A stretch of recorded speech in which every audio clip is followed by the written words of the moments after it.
kenapa Pak Prabowo saat ini mencoba untuk melakukan pertemuan agar upaya balancing yang sudah tercipta ini tidak retak dalam jangka pendek atau menengah.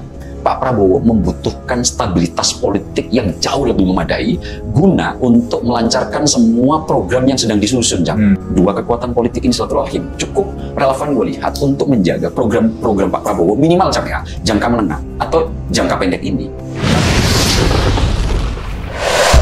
Bismillah, assalamualaikum guys, berjumpa lagi di channel Jurnal Terupdate. Oke guys, jadi bukan tentang reshuffle. Di balik rencana pertemuan Pak Prabowo dan Bu Mega, benarkah bertujuan untuk menciptakan politik yang adem ayem dan akan ada deal-deal politik soal ini guys? Jadi tak perlu berlama-lama, untuk lebih jelas langsung saja kita simak bersama-sama video ini guys. Bismillah. Paling menarik, Neng, kenapa Pak Prabowo punya urgensi kuat dalam jangka pendek atau jangka menengah ini? Karena PDIP ini gue lihat punya politisi-politisi handal dengan tingkat retorika di atas rata-rata, Cak. Ini agak cukup jarang dimiliki oleh parpol-parpol lain. Kemampuan daya jelajah analisis dan kemampuan menyampaikan secara retorika itu politisi-politisi PDIP handal betul dan cukup teruji lah. Ya belum ini mas grassroots-nya ya. Iya. Militan sekali itu. Dan PDIP juga punya sejarah. Jangankan melawan kekuatan-kekuatan politik yang bawah menengah, iya dalam demokrasi, kekuatan yang politik dipandang dalam sejarah kita menjadi pemimpin otoriter gitu, misalnya Orba yang kita sebut, ya PDIP tidak bergeming gitu.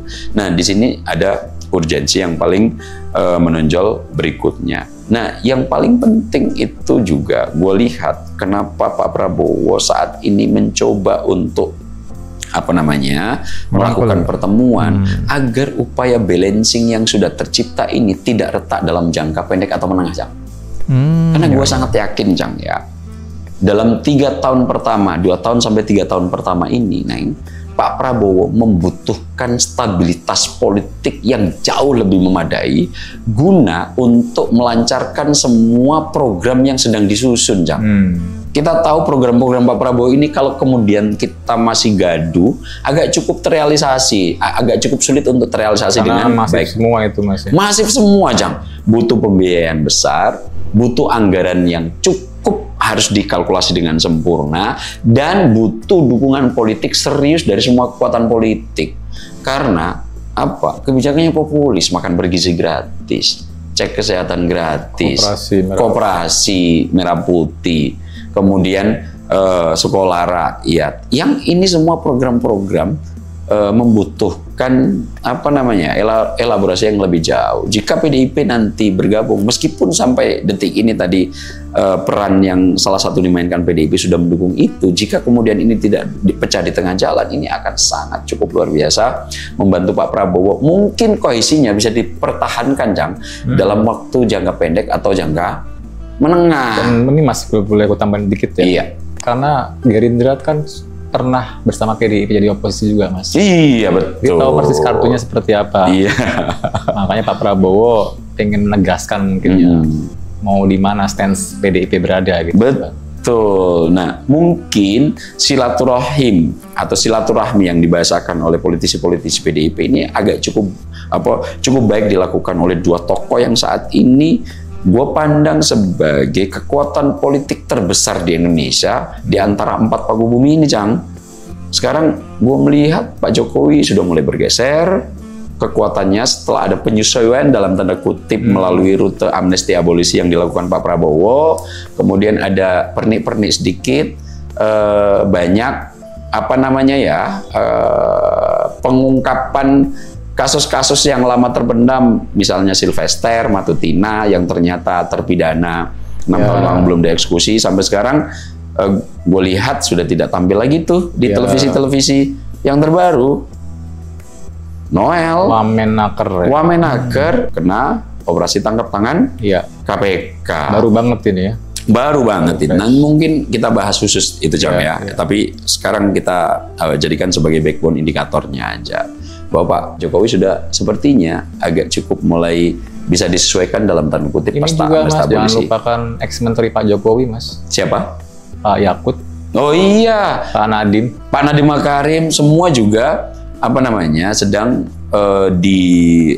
menghadapi proses hukum di KPK.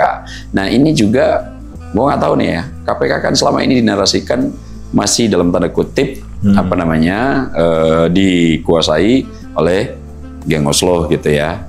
Termasuk kalimat itu diungkapkan oleh Mas Hasto Kristianto. Oh iya, pernah bilang sendiri ya. Iya, nah situasi ini gue melihat bahwa sekarang kekuatan politik terbesar di Indonesia itu ada di Pak Prabowo dan Bu Megawati saat ini. Secara formal seperti yang gue ungkapkan. Nah, urgensi untuk dua kekuatan politik ini silaturahim cukup relevan gue lihat untuk menjaga program-program Pak Prabowo minimal jangka menengah atau jangka pendek ini.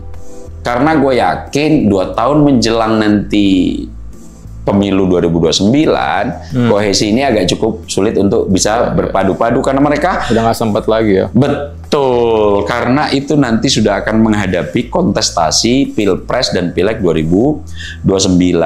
Semua kekuatan politik pasti akan sudah mulai ancang-ancang untuk kemudian bagaimana rute merebut kekuasaan di 2029 bisa dilampaui dengan baik. Nah, dari dua kekuatan besar ini kalau mereka bertemu tentu akan menjadi poin krusial. Tapi menariknya, dengan pemilihan Pak Hasto ini, kalau kemudian kita kaitkan tadi dengan kekuatan politik yang sekarang sedang mengitari Pak Prabowo, terutama PDIP dengan Solo, lo punya ulikan nggak terkait ini? Ya, soal Pak Hasto ini ya, yang kita tahu lah ya, di faksi PDIP itu kayaknya yang paling kenceng kan Pak Hasto ya. Iya. Dalam mengcounter geng Oslo ini. Iya.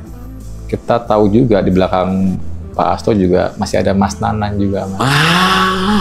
Ini yang kemudian mungkin sorry, gua ngambil lagi balik ke segmen pertama tadi. Lo kan membagi 3 faksi, menukil pernyataannya Mas Bambang Pacul.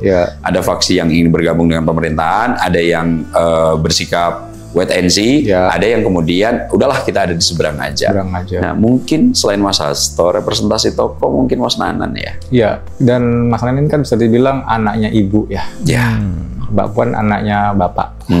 Oke guys, jadi ini ada berita dari Kompas yang berjudul absen hadir di istana, Hasto sebut buka peluang pertemuan Pak Prabowo dengan Bu Megawati guys.